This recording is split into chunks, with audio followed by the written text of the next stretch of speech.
y a la hora de estudiar nos sirve lo que usted ha dicho en clase y eso. Por Bien, eso no hay quería problema. Si preguntar. alguien se quiere encargar y funciona como de secretario de esa situación, bienvenido todo aporte en ese aspecto. Lo mismo que, de alguna manera, si alguien quiere estar atento mientras yo estoy subiendo algún tipo de presentación o algo y comentarme si alguien está escribiendo por el chat, por alguna cuestión técnica o lo que sea, que me vayan avisando, también estaría bueno. Así que el que quiere traigo viendo el chat y de alguna manera distraigo un poquito la atención de lo que me gustaría seguir con el hilo de la clase. Bueno, les preguntaba un poquito al iniciar cómo les ha ido con el material, con las preguntas, con el ejercicio de autoevaluación, con los videos, cómo han estado con todo eso.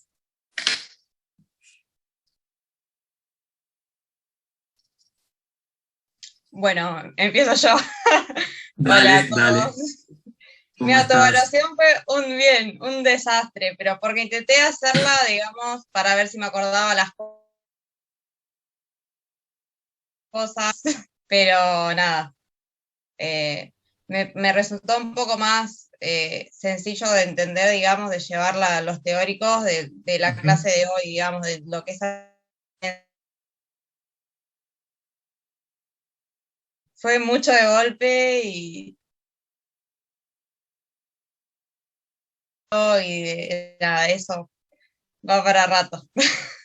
Bueno, pero a ver, entendamos una cosa como porque tampoco les genere tanta ansiedad y angustia de repente encontrarse con muchos conceptos que es entendible. Y, profe, todas estas zonas, las zonas de incidencia, en funciones, vamos despacio, esto es un proceso de aprendizaje. Ustedes tienen que entender que es muy probable que en los ejercicios de autoevaluación, que yo he visto todos los que han hecho ustedes, han evolucionado cada uno, sí ha habido notas dispares, pero eso habla un poquito de lo normal, de lo esperable, ¿no? Que de repente que no tienen tanta formación neuroanatómica ni neurofuncional, al principio, digamos, los resultados no sean los que ustedes quieren, y también es una manera de ir, digamos, practicando en los ejercicios de autoevaluación, cómo de alguna manera estudiar, cuál es la dinámica, o sea, quédense tranquilos que simplemente es una nota que de alguna manera les sirve a ustedes, viendo la evolución en ese aspecto. Y si hay algo que uno notara que no se evoluciona positivamente, obviamente pondríamos énfasis en eso. Olvídense, quédense tranquilos con. Yo les pido es que hagan como están para justamente hacer esto, ¿no? Para ir formándose, ir entrando en todos los conceptos del cerebro, de la neuroanatomía, de las palabras, familiarizándose y llevando, digamos, las palabras a nuevas que van ingresando a ir relacionando. Así que no lo tomes, vos muy bien que lo dijiste de una manera, bueno, digamos que la voz está seguro de la mayoría, es un poco lo que sentimos. Como docente viejo de la cátedra, esto es algo esperable, es algo normal. Participando de todas estas cuestiones que planteamos como cuestiones de aprendizaje. Así que está muy bien que eso suceda. Vamos a ir viendo la evolución, los tiempos, cómo estudiar, ya lo vamos a ir viendo. Y lo importante de cada clase, que esto es un encuentro simplemente para que tratemos de trabajar la información que vieron en la semana, por eso es importantísimo que ustedes vengan previo a cada encuentro, digamos, sincrónico que tengan conmigo, que de repente todo el material leído, las dudas, sean de alguna manera tratadas acá. Esto es un poco que me quede estructurando. Muchas veces hago eso cuando veo que no hay preguntas, que no hay dudas, o que no se disparan situaciones que fueron de alguna manera complejas a la hora de enfrentarse con el material. ¿Está claro un poco el concepto? Entonces, tomemos esto como una instancia de verdad, de debate, de aprendizaje, de dudas, y no como si esto fuera un teórico, que está muy, pero muy alejado a esa modalidad. ¿Estamos de acuerdo? Bien, de lo que planteamos un poco la clase anterior, ¿alguna duda con respecto a lo que fuimos viendo? Darle un poquito la introducción a la mirada de lo que es lo neurosí, de poder entrar en este concepto, una vueltita ahí por lo que son las funciones cerebrales superiores, nos conectamos un poco con la definición, con la normalidad, o sea, el desarrollo, el aprendizaje, y después en la patología, ¿no? En la alteración justamente por lesiones que afecten las zonas de incidencia a nivel del sistema nervioso. Y bueno, ahí le dimos una entrada y vimos un poquito el concepto de aprendizaje y hablamos también de los dispositivos necesarios para el aprendizaje. ¿Se acuerdan un poco de ese pequeño recorrido que hicimos?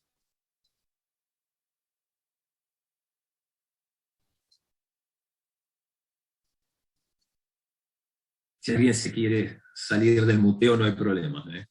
No me voy a enojar, ¿eh? Bien, y de alguna manera, bueno, empezar a partir de esto que vimos finalmente, si recuerdan los dispositivos básicos, ¿se acuerdan que hablamos un poco de habituación, de memoria, de atención, de sensopercepción? ¿Sí? Hablamos de esos dispositivos necesarios para producir un aprendizaje, hablamos aprendizajes superiores. ¿Se acuerdan que hablamos de las funciones cerebrales superiores, lenguaje, que eran corticales, que eran productos de aprendizaje cortical, ¿sí? Y de Profe, que eran, obviamente, sí. una consulta. Respecto ¿Dónde estás? Que no te veo. Acá, no, tengo apagado la cámara, o no prendí la cámara. Dale. Soy Celia. ¿Qué tal? Celia, profe? ¿cómo estás? Contame. Bien. No, una pregunta. Necesitamos saber así el número de cómo están ubicados en las zonas parietal, occipital. Vio que tiene como, ahora nos aparecen números a nosotros. En biología nosotros no lo tomábamos como con números, sino solo con nombre. Es decir, Celia, vos te como, referís puntualmente a lo que decimos el mapa de Brodmann o las áreas de Brodmann. Perfecta, ¿sí? A eso me refiero. Bien. A ver, vamos a, cuando veamos en el transcurrir de ver funciones cerebrales superiores, vamos a ir viendo, digamos, lo que llamamos las localizaciones neuroanatómicas, ¿sí? Y aquellos circuitos, digamos, que dan la neurofuncionalidad, o sea, neuro y fisioanatomía. Entonces, cuando nosotros veamos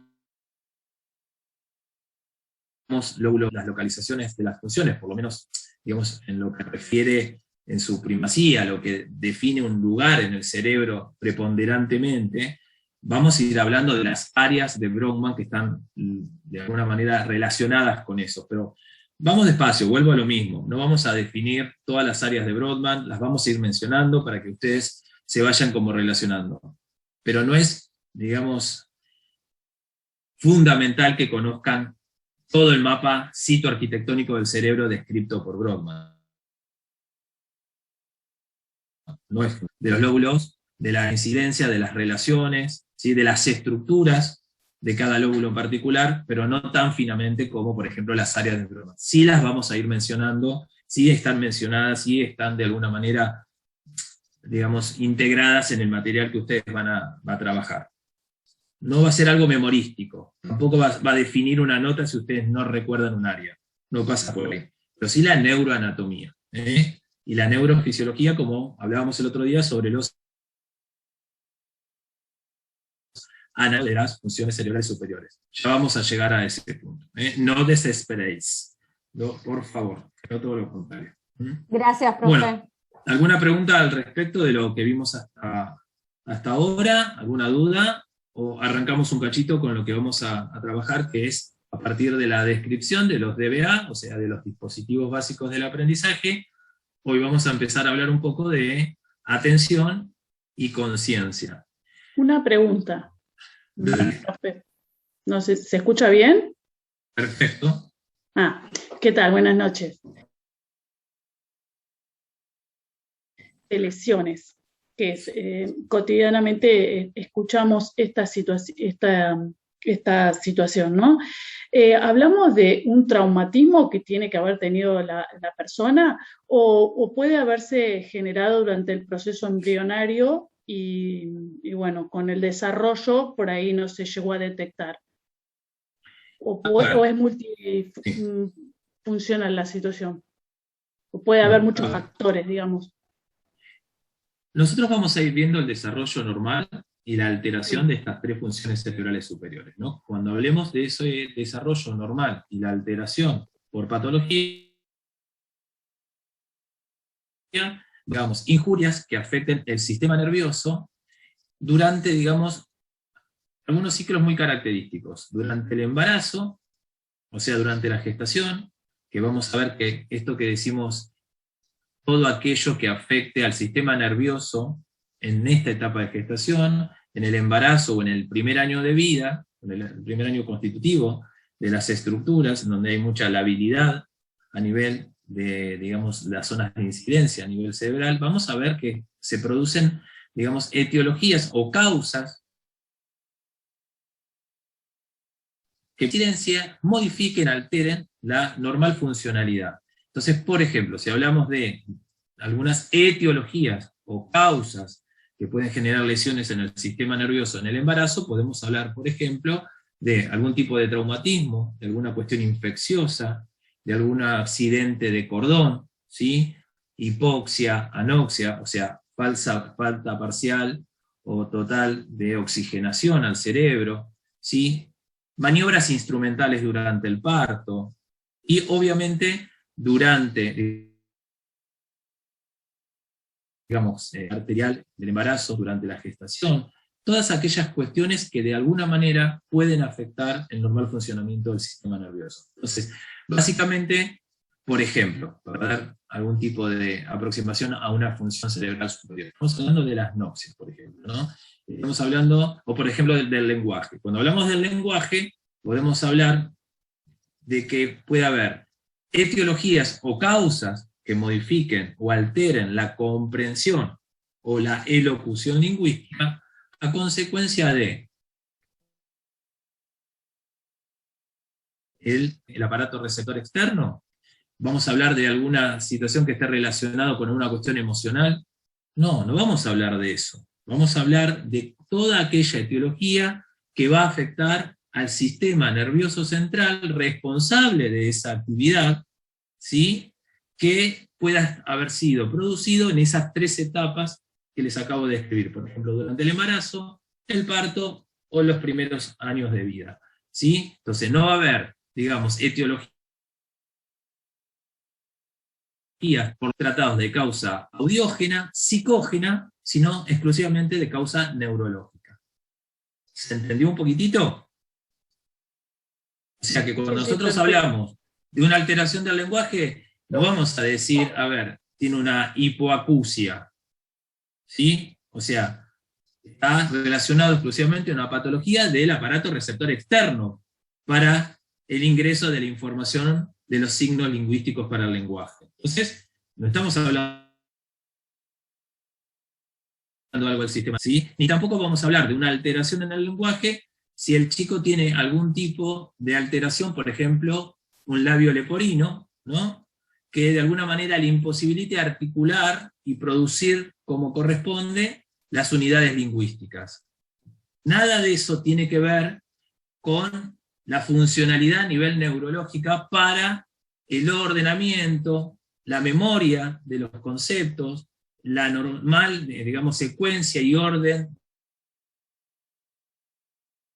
de una secuencia de palabras para producir esa palabra correctamente. Entonces, todas las causas que van a alterar a las funciones cerebrales superiores pueden estar en estas 3 etapas que mencioné, pero además exclusivamente de orden neurológico. ¿Sí? Bien, vamos a hablar de la parte sensoperceptiva, motora o lingüística, como hablamos de las funciones cerebrales superiores, pero siempre de incidencia neurológica. Causas, algunas hablamos, pero las que conocemos y muchas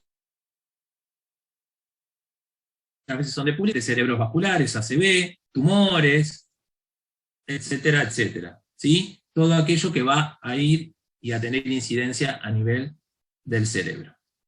Respondida la duda, la pequeña duda, que ya la vamos a ir viendo después más adelante igual. Bueno, a ver. Voy a poner un pequeño videíto.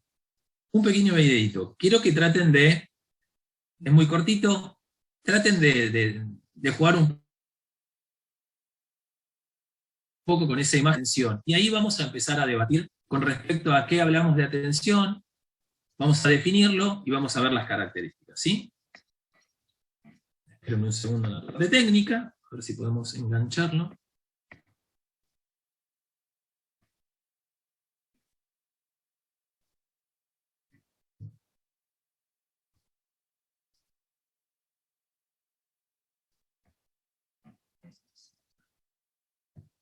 Esperen un cachito que la energía battery no me abrió el programa.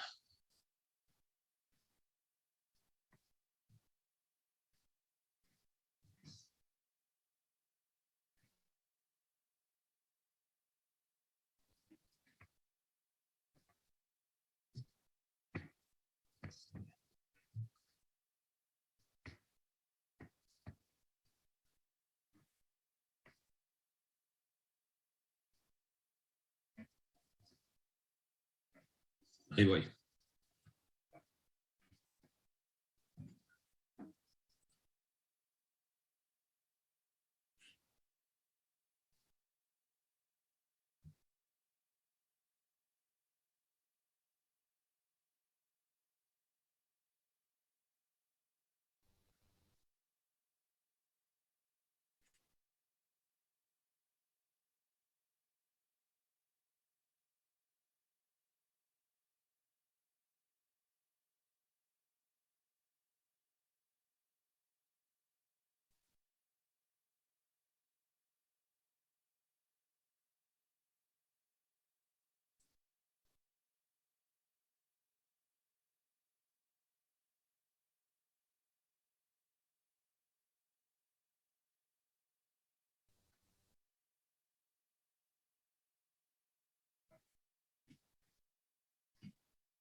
Bien, ¿qué les pareció?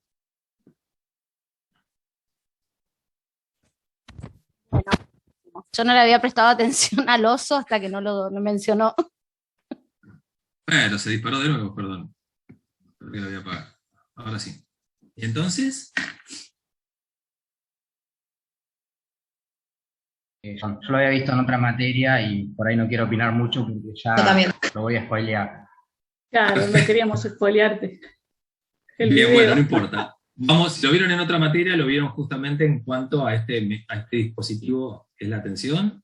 Sí. Bien. Bueno, no importa, Introducción a no importa que lo spoileen. Pero bueno, a ver, cuéntenme un poquito, ¿qué es lo que piensan entonces? Como mecanismo, ¿qué rol cumple la atención y qué es lo que está sucediendo acá? Es como cuando uno... Vamos.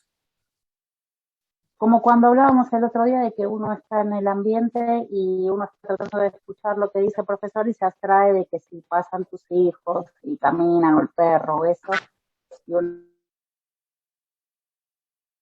no pone atención al resto. Bien, entonces lo que podemos ver también es que no podemos hablar simplemente de una modalidad simple atencional, sino de varias modalidades atencionales, ¿no? O sea, primero, digamos, ¿cómo podríamos definir, sin clasificaciones demasiado complejas, sino más bien vagas, cómo podríamos definir a la atención, a este dispositivo? ¿Cuál sería su función? ¿Cómo podríamos ver en este ejemplo cuál de la... Filtrar información para hacer foco en lo que te interesa, digamos. Ajá. ¿Alguien puede agregar algo más? Como focalizar, en este caso, en la consigna, y por ahí sin detenernos en lo externo, ¿no? Que era la entrada, por ejemplo, del mono o del oso, como dijo acá la compañera. Bien. Entonces, a ver, primero entender que la atención es un recurso limitado, por lo que vimos, ¿sí? No es un mecanismo, digamos, de tipo unitario, sino que es un mecanismo muy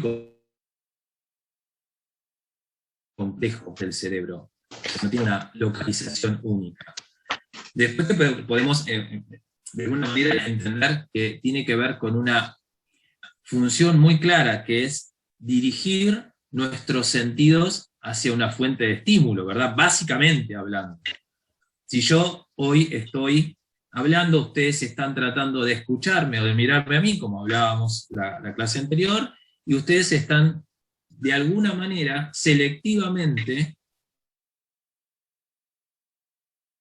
dirigiendo, evitar, negligir o extinguir aquella otra información que dificulte prestarme atención visual o auditivamente, ¿estamos de acuerdo? Un poco la imagen que acaban de ver de ese pequeño mono que de alguna manera interfiere en esto que ustedes tenían como consigna, que era contar los rebotes de ambos equipos, hizo que la mirada selectivamente atendiera a ese objetivo y ¿qué hiciera? Neglect, evitar, digamos, filtrar esa información que me lo evitaba. Cuando ustedes prestan atención y salen de esa consigna inicial, pueden ver que pasaban otras cosas, como este mono que atravesaba a los dos equipos, y poder ver cómo en algún punto la atención tiene este objetivo, ¿no? Selectivamente dirigirse, enfocarse, orientarse a la fuente de estímulo, y extinguir aquellos estímulos que de alguna manera interfieren en la posibilidad de aprender ese objeto que yo quiero. Ahora, pensemos una cosa. El otro día hablábamos de dispositivos, y no solamente, sino que mencionamos a otros. Entonces, fíjense que también tuvo que haber una motivación para que ustedes miraran ese video, ¿no? Tuvo que haber de alguna manera una memoria que ustedes tuvieron que usar en ese momento. Ya vamos a trabajar las modalidades de memoria en la clase siguiente, y poder de alguna manera también memorizar. Era importante que ustedes memorizaran el rebote, en este caso, de las pelotas. Eso es lo que definimos como la memoria a corto plazo, ¿no? Digamos, tengan que extinguir estímulos, como decíamos antes, que no es simplemente una cuestión atencional, sino que la vamos a llamar habituación, que es esa capacidad de filtro que tiene la corteza cerebral de inhibir estímulos que no son inherentes para ese proceso que se estaba dando en ese momento, que es un aprendizaje muy corto. ¿Sí? Entonces, tanto memoria, como sensopercepción, como atención, como habituación, son dispositivos necesarios. Si alguno de ellos entra con el resto, vamos a tener interferencias en este proceso de aprendizaje, sea un aprendizaje simple o un aprendizaje complejo, como esto de las funciones cerebrales superiores. Bien. Vamos a ver si puedo retomar un poco esta imagen de la clase anterior. Acuérdense entonces cuando hablábamos de funciones cerebrales superiores, que hablábamos de las praxias, noxias y el lenguaje, y que plantea hombre que eran productos de aprendizaje y que no eran indispensables en todos los aprendizajes, porque hay aprendizajes neurofisiológicos que no constituyen aprendizaje complejo, sino que son tal vez, digamos, productos de mecanismos de la supervivencia de la especie, y que obviamente están relacionados con la última capa del cerebro, con el neocórtex, con la corteza cerebral.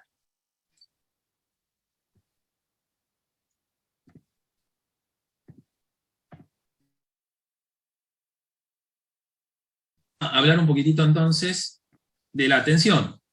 Vamos a describir algunas cuestiones, digamos, exclusivas de la atención.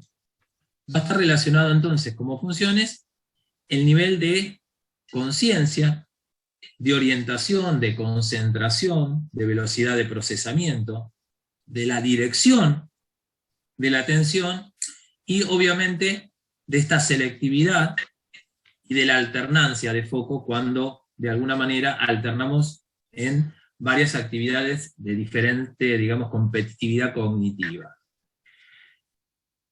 Digamos que vamos a ir describiendo, y lo que yo les voy a ir mostrando simplemente son los diferentes autores que de alguna manera pueden ir hablando de atención e ir viendo similitudes y diferencias.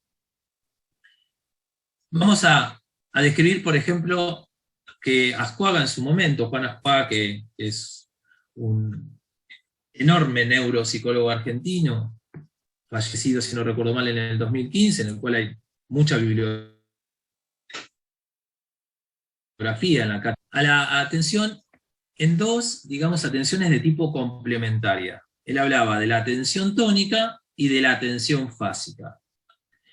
Y si nosotros podemos pensar un proceso atencional, podemos ver cómo esta complementariedad es básica, que lo que hace es, digamos, tener al sistema receptivo a la posibilidad de un aprendizaje, ¿no? Es como si yo dijera, necesito predisponerme y pongo toda la decisión de la receptividad de los estímulos que yo necesito aprender y procesar.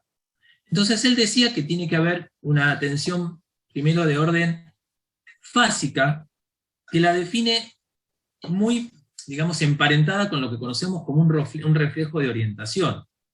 Por ejemplo, si todos pensemos que estemos en un espacio común, compartido, no virtual, sino presencial, estamos en un aula de la universidad, ojalá que pronto eso suceda, estallido.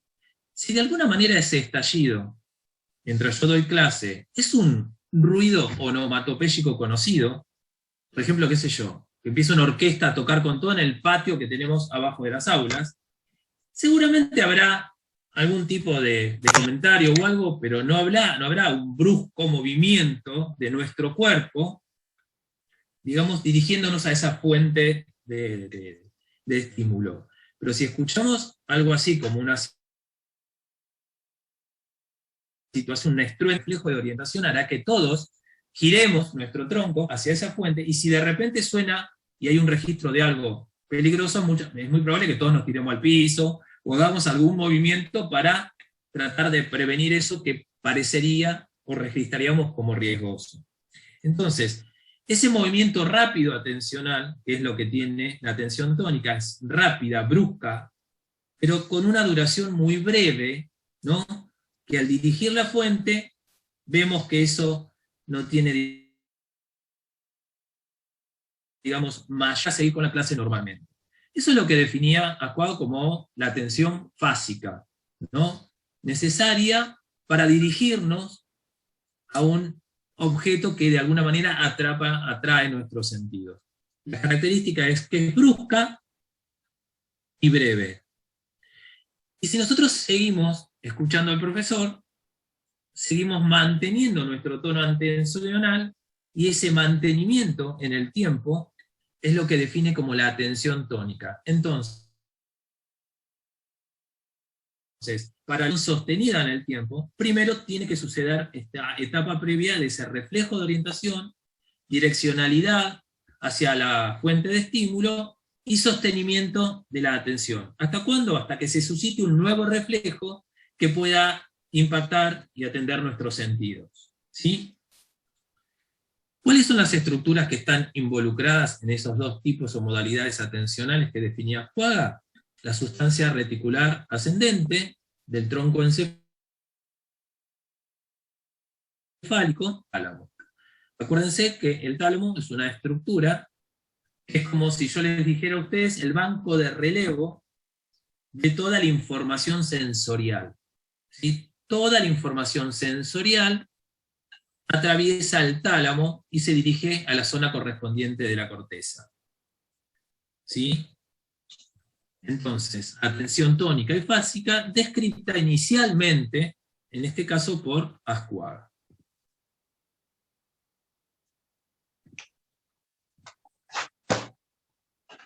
Vamos a ir un poquito más adelante. Siguiendo los modelos teóricos a nivel atencional, vamos a ver también a Mesulam, ¿sí? Que Mesulam también describe dos procesos atencionales, que si bien son ¿sí? Él va a describir a la matriz atencional y al vector atencional, ¿sí? Él lo va a relacionar a la matriz atencional como, digamos, a la estructura, digamos, básica, relacionada también con el tronco del encéfalo, que va a estar relacionado con los sistemas de alerta y vigilancia. ¿Sí? Y que, en todo caso, si esos procesos de alerta y vigilancia, que vuelvo a decir lo mismo, van a mantener al... Acuérdense cuáles son los ciclos a nivel atencional. El ciclo de atención es lo que definimos como la vigilia, el tono atencional elevado, o el sueño, ¿no? Que sería como la etapa de, digamos, un sistema nervioso no receptivo a la información. ¿Sí? Entonces, esa receptividad si es de alguna manera alterada por alguna lesión que pueda afectada, puede producir en la patología lo que definimos como los estados confusionales.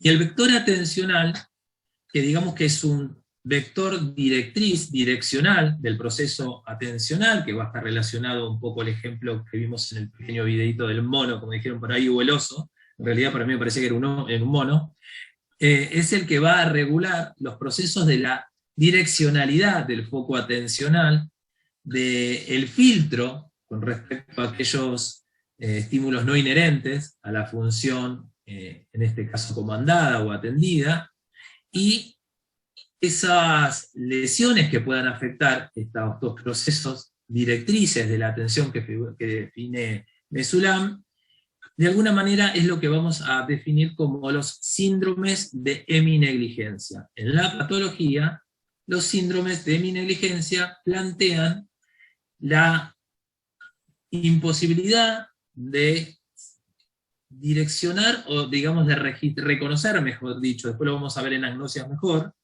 digamos, es muy probable, ahora vamos a ver cómo funcionan a nivel parietal, digamos que eso en mi campo va a evitar el reconocimiento de esa señal del hemiespacio contrario, ¿no? Ya vamos a ver los diferentes síndromes de heminegligencia. Entonces, es una incapacidad de reconocimiento atencional, ¿sí?, del hemiespacio contralateral a la lesión. En líneas generales pueden llamarse síndromes de heminegligencia, la mitad izquierda del espacio. También lo vamos a ver cuando veamos esa función cerebral superior. Yo tengo por acá, si lo vea, a ver si lo he podido abrir.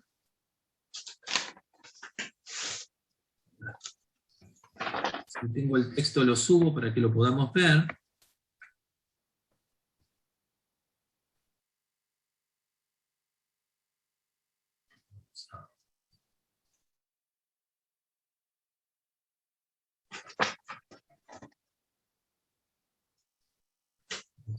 Esta imagen, y vamos a subir esta otra. A ver. Ustedes han leído este texto, que es el de la neuropsicología de la atención, y esta imagen habla de cómo la información procesada son de alguna manera organizados, y ante la lesión pueden generar esos estados de heminegligencia. ¿Cómo sería esto?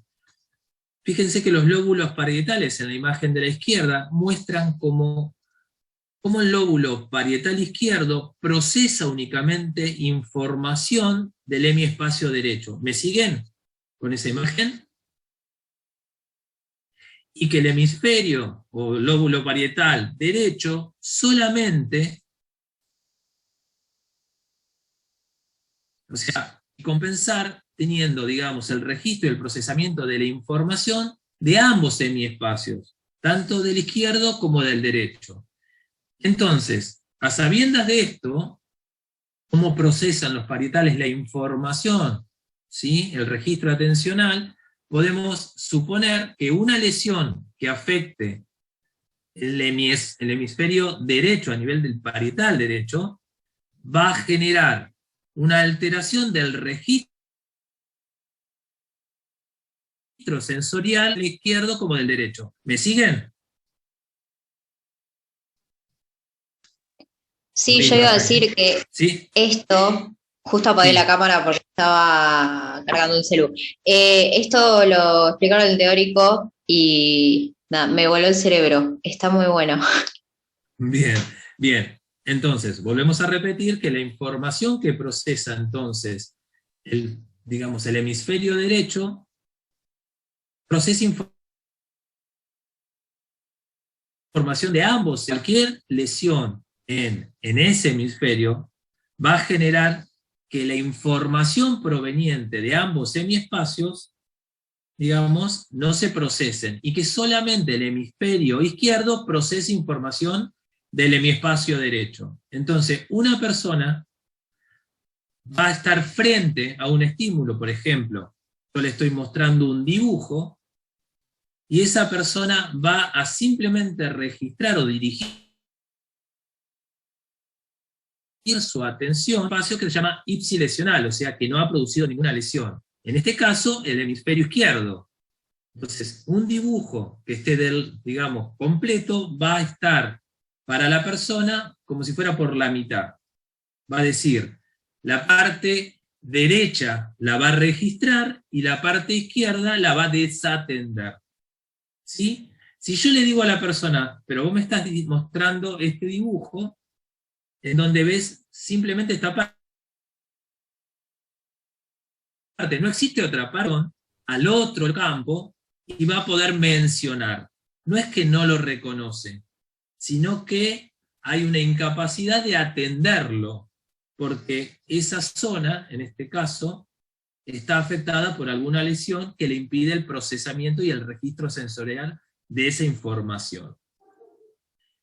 Un ejemplo podría ser un segmento. Por ejemplo, que yo le diga a la persona, tenés un segmento, dividime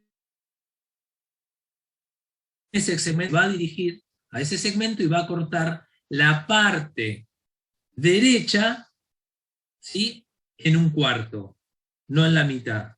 ¿Se entiende? Porque la mitad izquierda está extinguida, no se atiende, se evita atender. Entonces, un segmento, en vez de ser cortado al medio, estaría cortado en un cuarto, porque la otra mitad no estaría dentro de su campo atencional. Si yo le digo, pero tenés otra parte, la persona puede girar y atacar a comando del observador y compensar esa falla. ¿Se entendió cuáles son los síndromes de heminegligencia? Después vamos a mostrar cuáles hay en su variedad. Vamos a volver a subir la anterior. Creo que esta, si no me equivoco.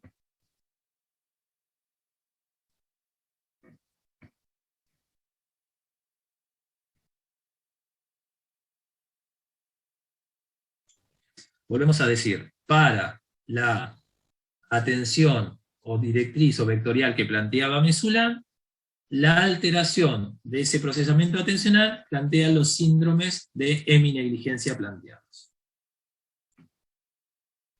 Profe, perdón. Bien. Sí. No entendí, bueno, sí entendí, pero ¿es tipo de los dos lados puede llegar a pasar o solamente del lado izquierdo? En líneas generales, las patologías descritas en lesiones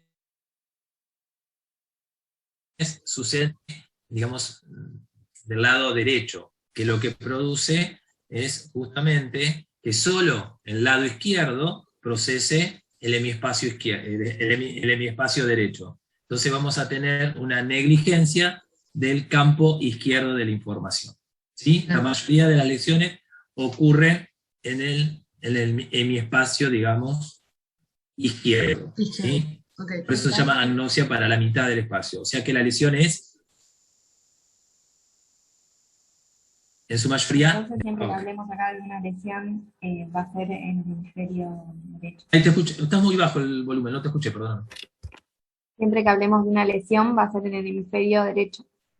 En líneas generales, las lesiones descritas son del digamos, el hemisferio derecho, ¿sí? Que atiende a ambos hemiespacios. ¿Sí?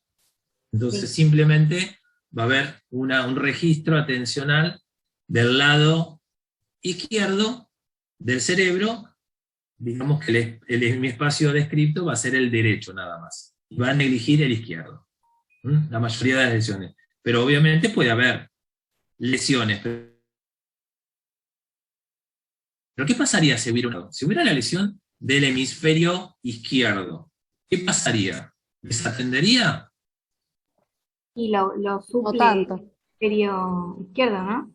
¿Derecho? No, el hemisferio derecho. Claro. Entonces, si hay una lesión del hemisferio izquierdo, el hemisferio derecho lo compensa porque funciona atendiendo ambos semiespacios. Profe, pero ¿Sí? lo compensa de la misma manera. Sí, el registro no genera alteraciones. La persona puede ver, puede procesar, puede, digamos, imaginarse una imagen mental de alguna, por ejemplo, yo digo, bueno, a ver, describime mentalmente la Municipalidad de Mar del Plata. Y puede hacer un registro de toda esa información sin modificar ningún tipo de espacios, ¿sí? Hacer una descripción completa. En el caso que fuera del lado, acuérdense, de una lesión derecha, podría describir simplemente, sería la que quedaría, digamos, sin registro atencional. Bien. Vamos a hacer una descripción del modelo, digamos, más actual, digamos, del modelo que de alguna manera define a la atención como una función regulada por 3 sistemas, digamos, entrelazados complementariamente. Ese modelo es un modelo de, digamos, que no es, digamos, uno de los más actuales, ese modelo de Posner y Petersen, ¿sí?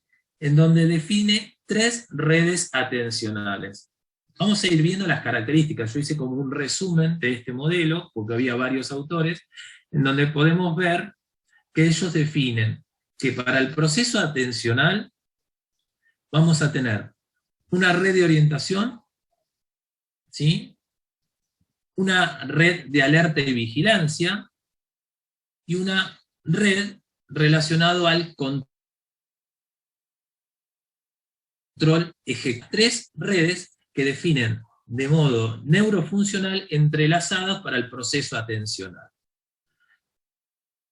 Voy a ir, digamos, dando detalles porque, como les dije al principio, es importante que ustedes vayan, digamos, como haciéndose amigos de la neuroanatomía, sabiendo de que estamos hablando de procesos de aprendizaje y de patologías que tienen un lugar y zonas de incidencia y una funcionalidad relacionada a esto. Tienen que empezar a familiarizarse y conocerlos. Entonces, digamos que la primera red de orientación, la primera red que describen es la red de orientación, y describen al núcleo pulvinar, a la corteza parietal, ¿sí? Superior, y vamos a hablar un poco que esto está muy relacionado con, digamos, si bien algunos conocen esto o familiarizados con el núcleo pulvinar, saben que está relacionado con estructuras que están relacionadas con la información a nivel visual y auditiva, ¿sí? Entonces, esa red de orientación tiene, digamos, como un sentido, una funcionalidad y una capacidad de poder seleccionar la información sensorial, ¿sí? Es esa red, o sea, ese conjunto de estructuras de este sistema que permite, digamos, orientar el foco atencional y seleccionarlo, ¿sí? Acuérdense que habíamos descrito recién en las patologías, por eso la volvemos a ver, el posterior derecho se ocupa del control de ambos hemisferios o hemicampos visuales, y el parietal posterior izquierdo solo del derecho. Es lo que acabamos de describir con las imágenes, digamos, contralaterales. Hay un neuromodulador que está vinculado a esta red, muy claro, que es la acetilcolina, que creo que en biología se han familiarizado con esos neurotransmisores, o neuromoduladores, ¿sí? Y la patología que presenta está muy relacionada con las heminegligencias que acabamos de describir, ¿sí? Los síndromes de heminegligencia, que como por ahí preguntaban, no me acuerdo quién fue, son, digamos, patologías más frecuentes por lesiones del hemisferio derecho, justamente porque, digamos, van a ir orientándose y recepcionando información de ambos hemiespacios. Bien. De esta depende el aspecto involuntario de lo que denominamos después la atención selectiva. ¿Sí?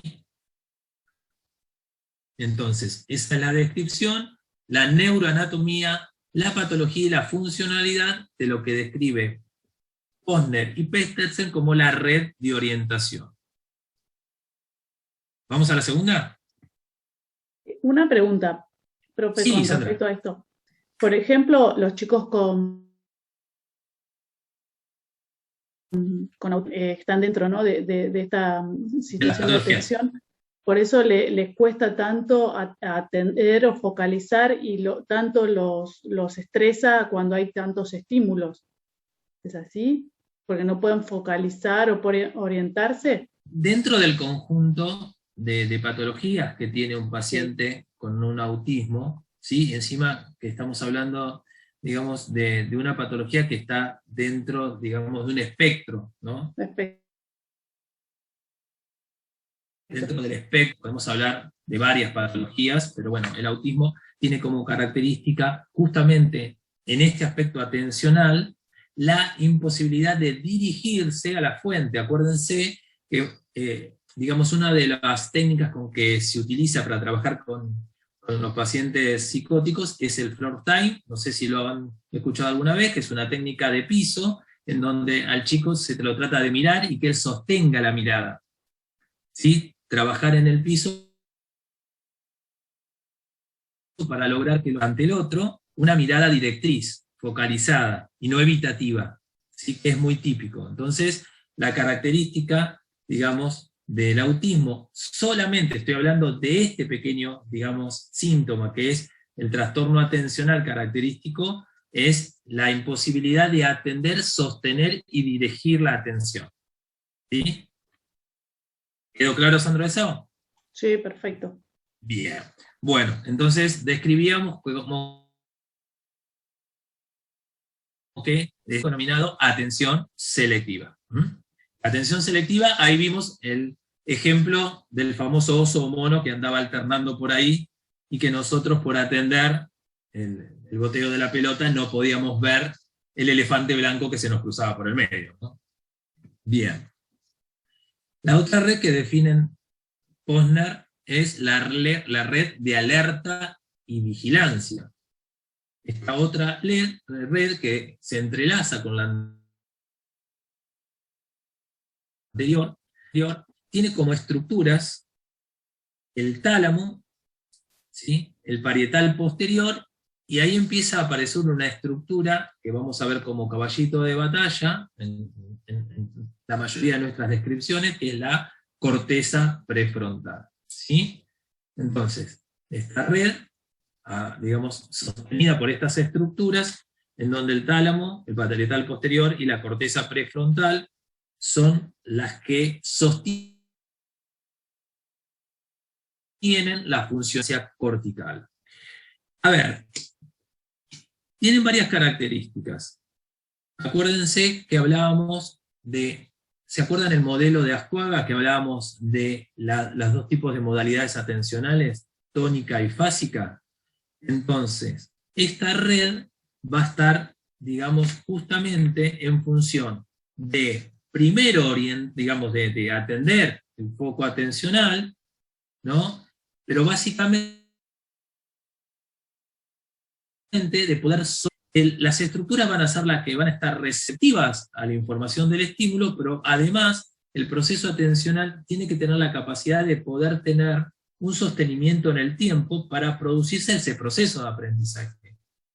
Y lo importante de todo esto es que cuando se termine ese proceso se pueda desenganchar y poder volver, ¿no?, a hacer un reflejo de orientación y atender a otras fuentes de estímulo. Entonces, esta red es la responsable de esas dos modalidades, de la alerta fásica y de la alerta tónica, que claramente en el modelo de Ascuaga, ¿se acuerdan? Que las características era que la alerta fásica está más relacionada con el reflejo de orientación, y que la alerta tónica está relacionada con el mantenimiento durante un periodo de tiempo de esa información que se está procesando, ¿sí? Esto, digamos, a nivel clínico es lo que podemos definir como la atención sostenida.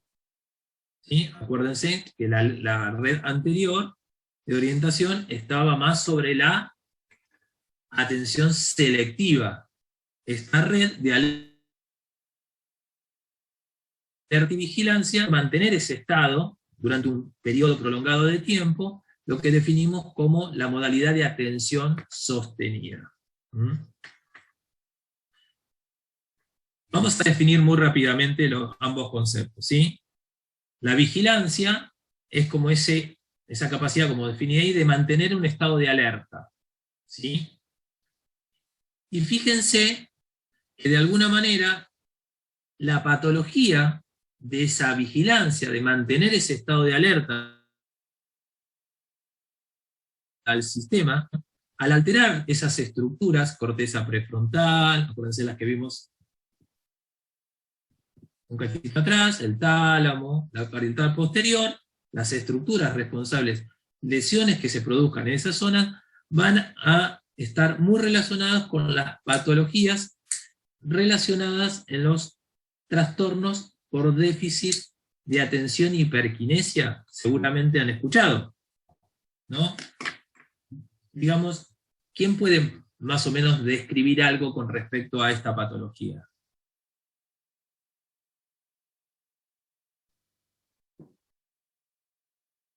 ¿Alguien es docente? Yo tengo una conocida que tiene un trastorno por déficit de atención, tiene eso y nada, básicamente se olvida de todo, o sea, se olvida de que está vivo, más o menos. Qué buena manera de calificarlo. Bueno, digamos que el trastorno por déficit de atención o hiperquinesia y atención es una patología que vemos muy frecuentemente en la niñez, o sea, en las aulas lo vemos muy frecuentemente, digamos, son patologías que se trabajan multidisciplinariamente, porque van a intentar, de alguna manera, en los aspectos pedagógicos, en donde se ve en el aula, la disfuncionalidad,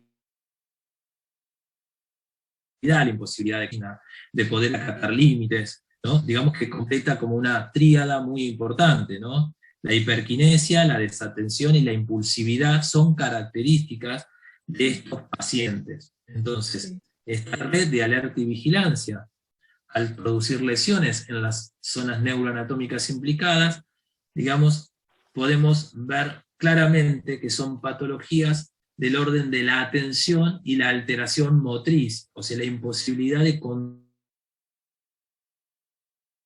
controlar esos, que tampoco, después vamos a ver qué pasa con la red de control ejecutivo, que está con ese, digamos, que dentro de las características, esta posibilidad de poder inhibir, o sea, frenar impulsos, adecuar las respuestas, ya vamos a ver cómo complementa todo esto, pero básicamente, pacientes que uno ve donde la impulsividad, la inatención, y de alguna manera la hiperactividad, son, digamos, una tría que describe la patología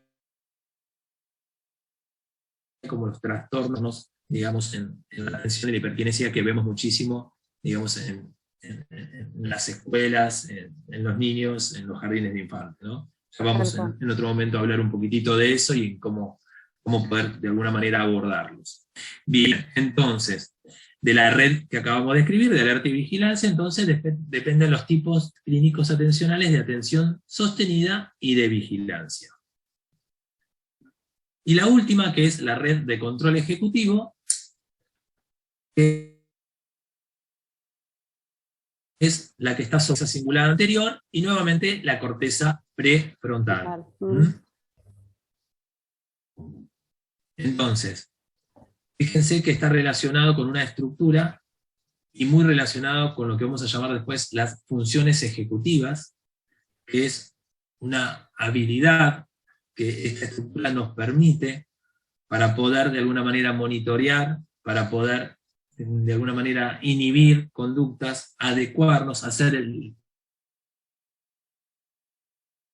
chequeo en función de una ejecución en un contexto social, ¿sí? El neurotransmisor implicado en este tipo de red es la dopamina, Y vemos mucho, digamos, en patologías, nuevamente con los trastornos por déficit atencionales, TOC y trastornos de ansiedad. Entonces, de esta red de control ejecutivo que define Petersen y Posner, digamos, depende de los tipos clínicos de atención dividida, alternante y selectiva. Bueno, ahí vimos más, digamos, referentes de este modelo atencional, la funcionalidad y el modelo que describe, digamos, diferentes modalidades atencionales, las estructuras y las patologías asociadas a cada alteración de cada estructura implicada. Bien, hicimos una descripción, digamos, de los modelos teóricos más conocidos. ¿Alguna pregunta sobre esto antes de hablar un poquitito de conciencia?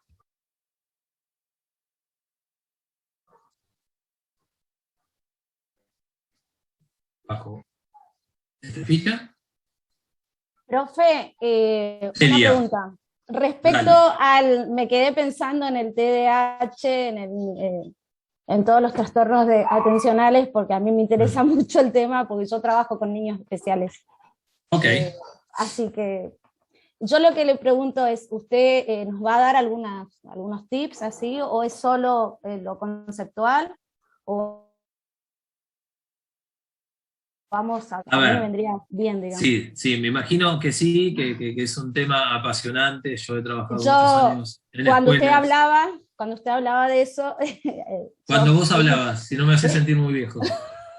No, bueno, perdón, cuando vos hablabas de eso, me hacía pensar, yo ahora, por ejemplo, tengo un nene con autismo.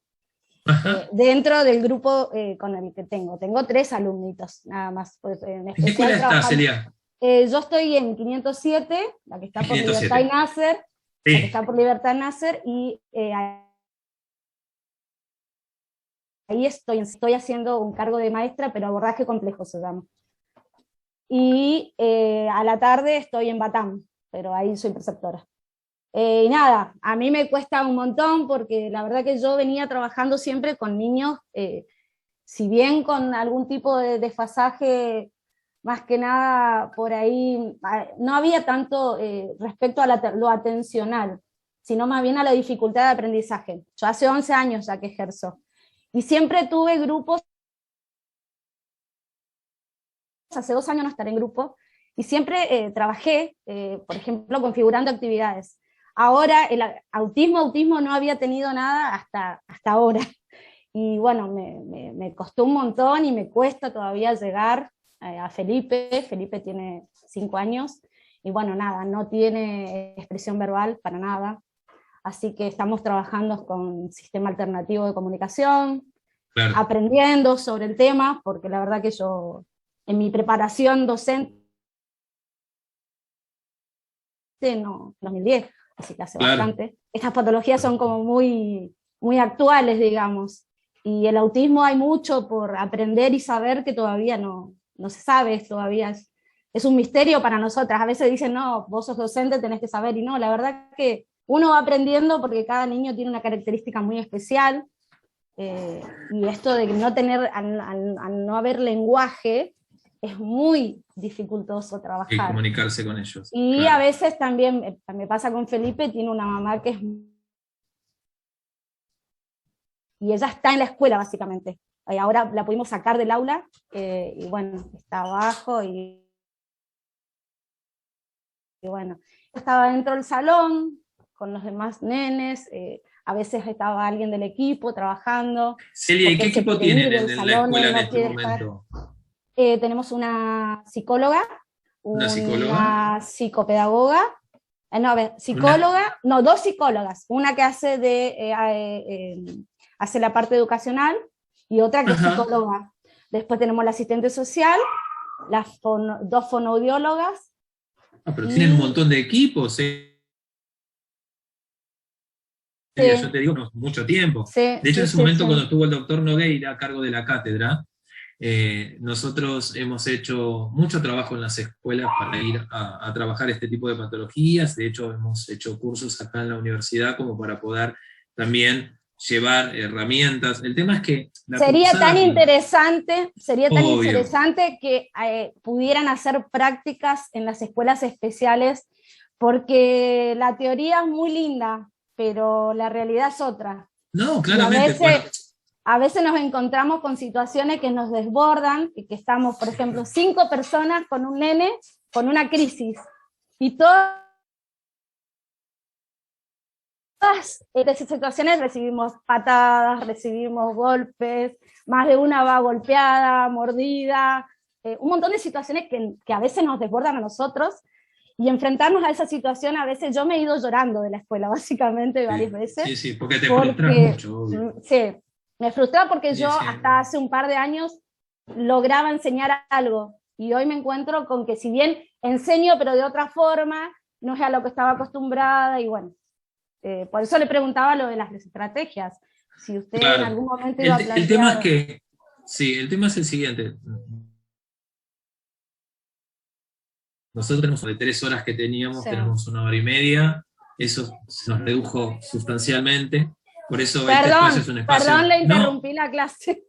no, me encanta que surjan estas cosas, de hecho en la presencialidad muchas veces nos hemos ido todos del tema nuclear y hemos hablado de estas cosas y hemos planteado estrategias, que es un poco a lo que debería apuntar estos espacios, ¿no?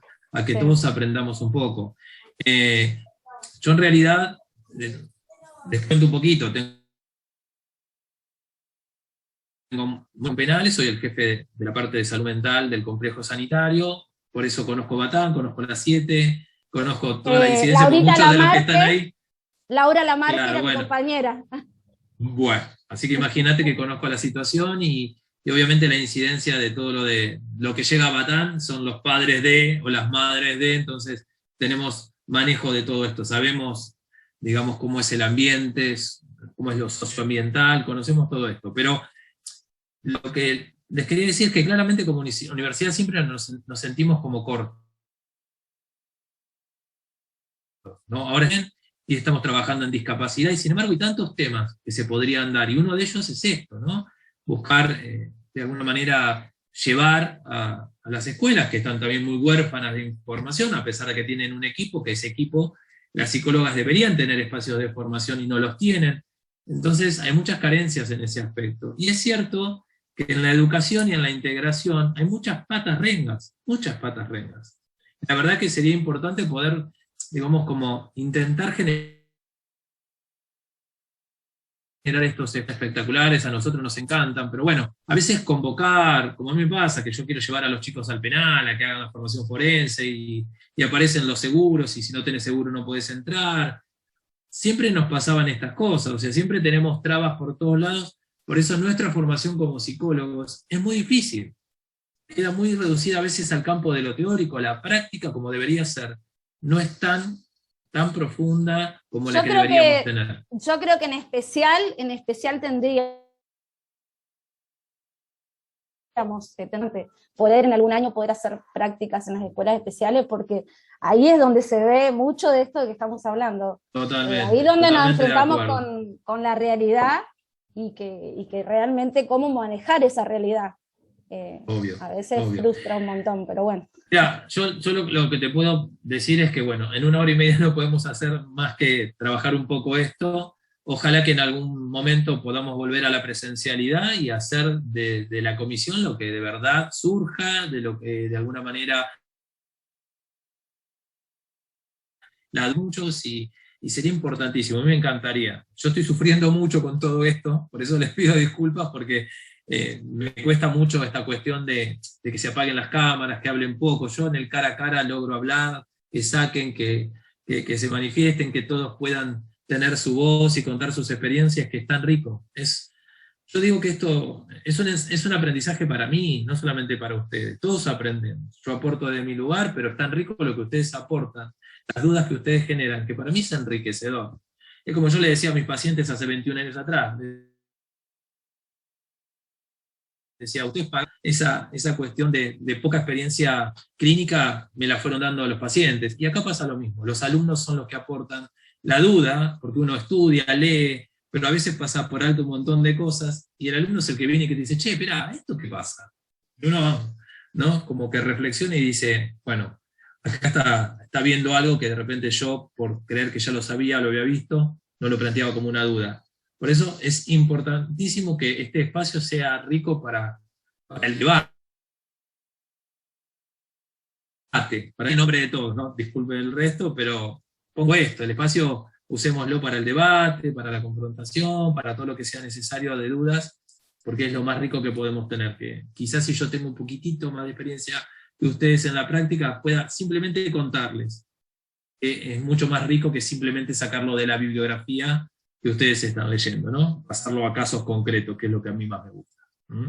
Así que bueno, veremos cómo podemos hacer para poder articular esto. ¿Dale? ¿Te parece? Bueno, también. Bien, vamos a ver un poquito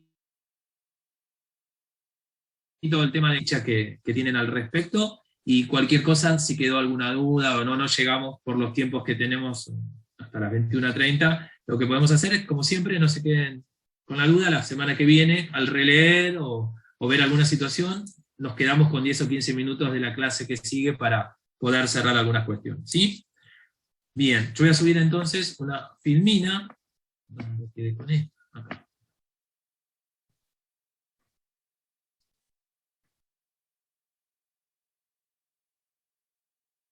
Okay. Bueno, a ver.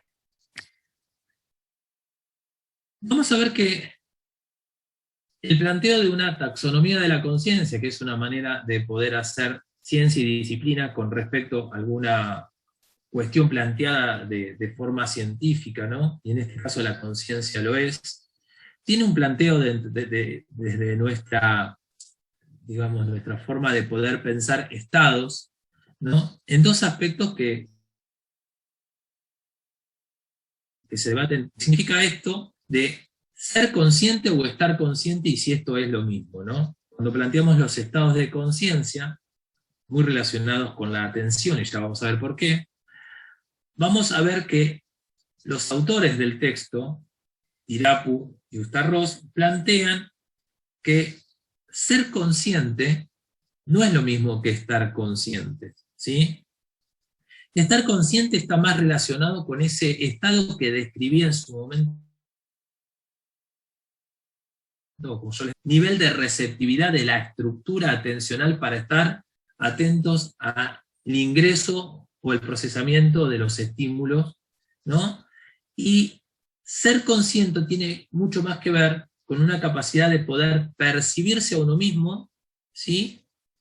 Y que está relacionado con un aquí, con un momento, con un pasado, y con la posibilidad de pensarme en una cuestión prospectiva, en un futuro.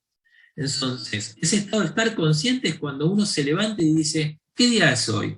Ah, bien, hoy es 1 de septiembre, estoy en casa, me preparo para ir a la facultad. Sin embargo, ser consciente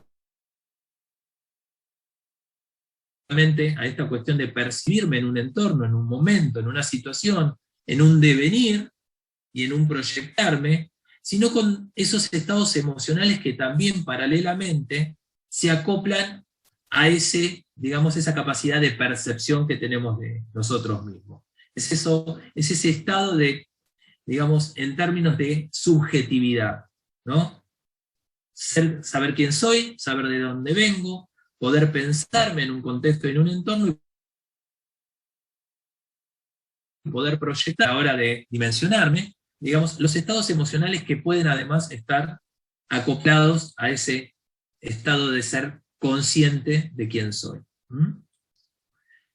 Digamos que a partir de esta concepción, no lo llamemos dualista, por favor, sino de pensarnos en dos aspectos a nivel de la conciencia, Chalmers, acá vamos a ver muchos autores, Chalmers plantea el problema blando y el problema duro con respecto a la conciencia, ¿sí? Entonces él dice que el problema blando de la conciencia justamente está relacionado con ese estado de receptividad, de vigilia, de atención, de apertura al conocimiento. Y cuando habla del otro aspecto, del otro problema de la conciencia, estamos hablando de Chalmers, lo plantea como el problema duro, y ahí habla de la autoconciencia, o sea, de dos conceptos bien divisibles, y de la teoría de la mente. Ya vamos a llegar a describirlos si llegamos. Entonces, el problema blando y el problema duro. El problema blando tiene que ver con el estado de vigilia, de receptividad a los estímulos, y el problema duro está relacionado a mi estado de conciencia y a la teoría de la mente. Cuando definimos a la teoría de la mente, hablamos de esa habilidad metacognitiva de poder, de alguna manera, percibir, reconocer los estados del otro, ¿sí? Y poder hasta predecir sus conductas. Digamos, es lo que podemos definir como la cognición social. Bien. Ahora, digamos, este problema blando que plantea Chalmers, Edelman y Totoni lo plantea también como un concepto de conciencia primaria y conciencia de orden superior. Lo relacionan. Y fíjense que dice que la conciencia primaria, Edelman y Totoni lo plantean en que se encuentran también en otras especies de estructuras similares. O sea, él dice que, por ejemplo, ciertos animales tienen, obviamente, se llama la receptividad a los estímulos y atender, y puede ser un mecanismo claramente de enfrentamiento o huida ante una situación, ¿no? Se atienden, ven que eso atenta contra la especie y pueden huir o atacar, ¿no?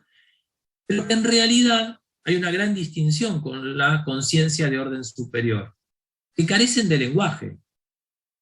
O sea, la gran distinción en estas dos conciencias, en que, digamos, la posee un sentido de identidad, tiene la capacidad para construir escenas pasadas, presentes y futuras, porque tiene la capacidad de los signos lingüísticos, de poder conceptualizar, ¿sí? Referir escenas, traerlas del pasado, compararlas, proyectarlas en un futuro, ¿sí? O sea, darles un nombre. O sea, la capacidad que tiene el ser humano de poner un lenguaje permite una conciencia mucho más compleja que esta conciencia básica primaria, por ejemplo, de los primates. ¿Sí? Entonces, estos autores definen que la conciencia es aquello que tenemos cuando estamos despiertos, ¿no? La conciencia primaria.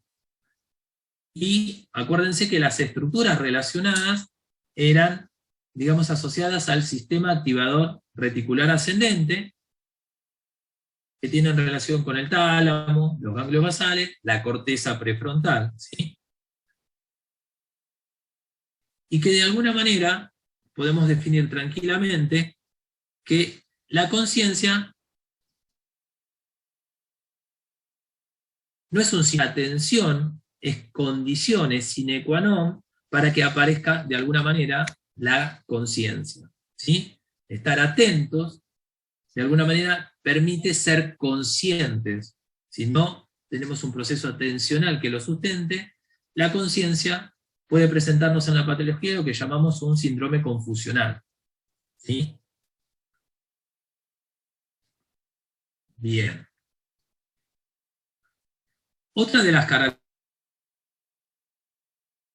características ir a la, digamos, como una segunda etapa en el tema de la conciencia, en plantearlo como dos propiedades. Primero, que es integrada, o sea, la conciencia no puede subdividirse en componentes independientes, ¿sí? La conciencia tiene que ver con una integración de información, y es altamente diferenciada, ¿sí? Yo claramente puedo diferenciar los componentes y los estados de conciencia, porque obviamente podemos experimentarlos. Yo puedo ser consciente de un riesgo, puedo ser consciente de algo que tengo pensado para un futuro, ¿sí? O sea, es integrada esa información y además es altamente diferenciada. Yo no quiero entrar tan finamente en esto, que es el concepto de núcleo dinámico que habla Edelman y Totoni, que refiere que hay justamente esa integración, si bien está relacionado, acuérdense que hablamos que la atención no era unitaria, obviamente que la conciencia, de la misma manera, tiene una complejidad estructural también muy importante, ¿no? Que de alguna manera define a ese núcleo dinámico, que procesa esos estados de conciencia como un gran conjunto de grupos neuronales en, digamos, cientos de milisegundos barre de manera anterior a posterior digamos, las estructuras, y esa, digamos, forma de poder barrer generan un proceso neural unificado de alta complejidad. Es lo que hace en esa velocidad en los quantum, ¿no? Un quantum está relacionado con esa cantidad de información que barre el cerebro de forma direccional, anterior a posterior, y logra de alguna manera estados de conciencia. Él lo define a esa capacidad del cerebro como la hipótesis del núcleo dinámico. Ahora, a ver, este autor también lo han visto, y define Stuss inventa la autoconciencia como un atributo humano que solo permite la conciencia de uno mismo en su entorno social, ¿no? Dice que implica un estado cognitivo y emocional a la vez. O sea, si lo pensamos, Stuss y Benson define de alguna manera este estado de ser consciente. ¿Se acuerdan que planteábamos? No solamente una cuestión de receptividad, sino poder pensarme en un entorno, entender que yo estoy viniendo de una historia, de un devenir, de tener un presente, de ser consciente de mí mismo. Habla de la ubicación del córtex prefrontal como importante para esta información y este procesamiento, ¿sí? Pero me gustaría ver un poco la relación con Mesulam, que por ahí también lo mencionan, donde dice que la conciencia regula la capacidad global del procesamiento de la información. ¿Se acuerdan cuál era el planteo de Mesulam, de cuál era que uno tenía que ver? A ver si se acuerdan por ahí cuáles eran. Uno que era, digamos, vectorial, y el otro era de base, ¿se acuerdan? O sea, que uno era un sistema receptivo a la información, y el otro estaba relacionado con la focalización o la direccionalidad. ¿Sí? Bien. Y también plantea Mesulam que la conciencia, obviamente, no es sinónimo de atención, sino que es una condición, o sea, que el sistema tiene que estar presente en esta cuestión directriz y direccionalidad para permitir estos estados de conciencia. ¿Sí? Y Mesulam, como habíamos visto antes, plantea las estructuras, el sistema activador, el sistema límbico y el tálamo, corte prefrontal y ganglios basales, como las estructuras responsables de estos procesos atencionales.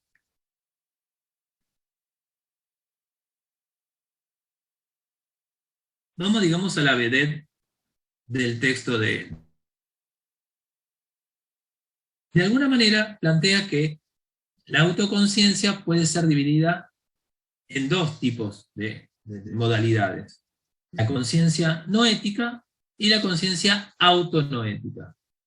Digamos como filogenéticamente diferentes ambos. Cuando hablamos de la conciencia no ética, hablamos de una conciencia, digamos, filogenéticamente mucho más antigua. Y la autoconciencia no ética está relacionada con la memoria. Si yo dijera, a ver, Colón descubrió América, ¿alguno de ustedes ha hecho esa experiencia consciente? ¿O ha recibido esa información por transmisión cultural, por la escuela, los libros? ¿Alguno de ustedes ha estado ahí que yo sepa? No, ¿verdad? Entonces, justamente esa autoconciencia está relacionado con una memoria que está relacionado con la memoria semántica, con los conocimientos adquiridos del mundo.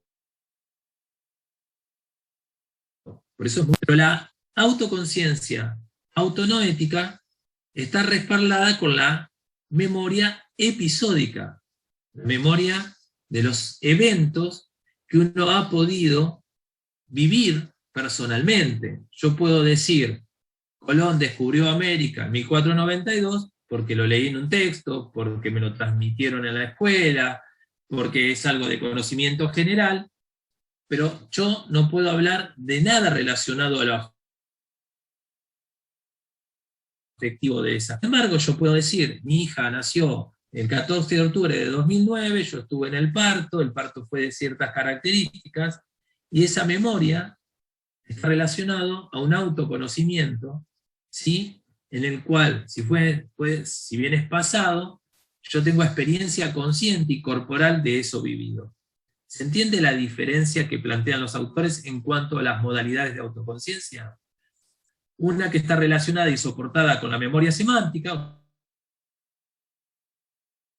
o sea, con los conocimientos, autonoética, que está relacionado con la memoria episódica, o sea, con aquellos relatos que tienen para mí una temporalidad y una subjetividad apoyada en la emocionalidad por haber atravesado esa experiencia.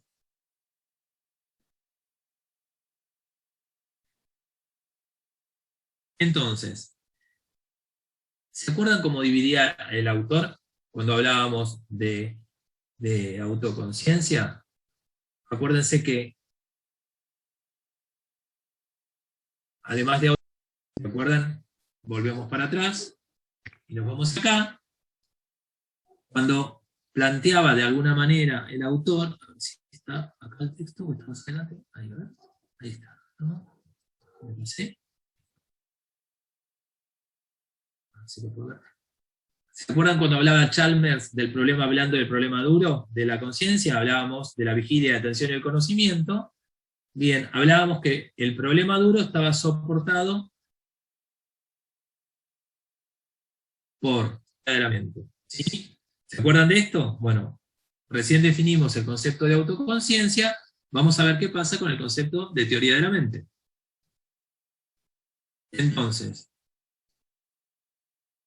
¿cómo define a la teoría de la mente? Es, un poco como habíamos hablado antes, la capacidad de los individuos de poder atribuir estados mentales e intencionales a otro individuo, a otros individuos. O sea, a ver, si yo voy por la calle, sentada, quizás arrodillada, abrazada, ensimismada y llorando, ¿yo qué puedo pensar? Que esa persona está pasando un momento de angustia, vaya a saber por qué. O sea, yo puedo interpretar la emocionalidad de esa persona. Y si yo paso seguido, veo que esa persona se levanta de esa congoja y está, no sé, frente a una avenida y empieza a correr desaforadamente, la persona tiene la intencionalidad de ejercer un acto autolesivo, ¿verdad? O sea, claramente esa forma de manejar su gestualidad, de expresarse, hace que yo pueda, de alguna manera, interpretar y poder predecir sus acciones, y tomar acciones al respecto.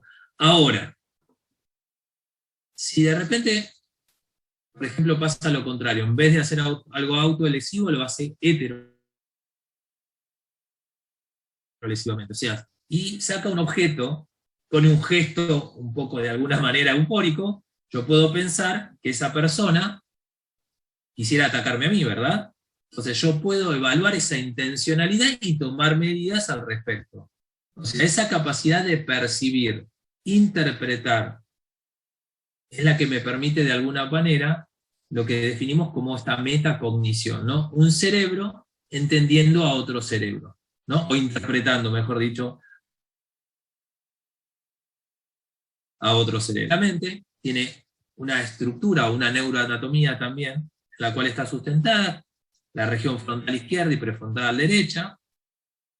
Digamos que es lo que podemos definir con el concepto que vamos a trabajar más adelante, relacionado con las funciones ejecutivas. Entonces, la teoría de la mente nos permite anticipar su comportamiento, permite hacer una representación de los estados mentales del otro, y obviamente el cognitivo es fundamental para las relaciones interpersonales, ¿no? Es la base de la posibilidad del contacto, de la interacción con el otro, ¿no? Por eso es claramente característico del ser humano. ¿En qué patologías, como para cerrar y para dejarlos pensando, pueden estar afectada la teoría de la mente? Algo hablamos hace un ratito.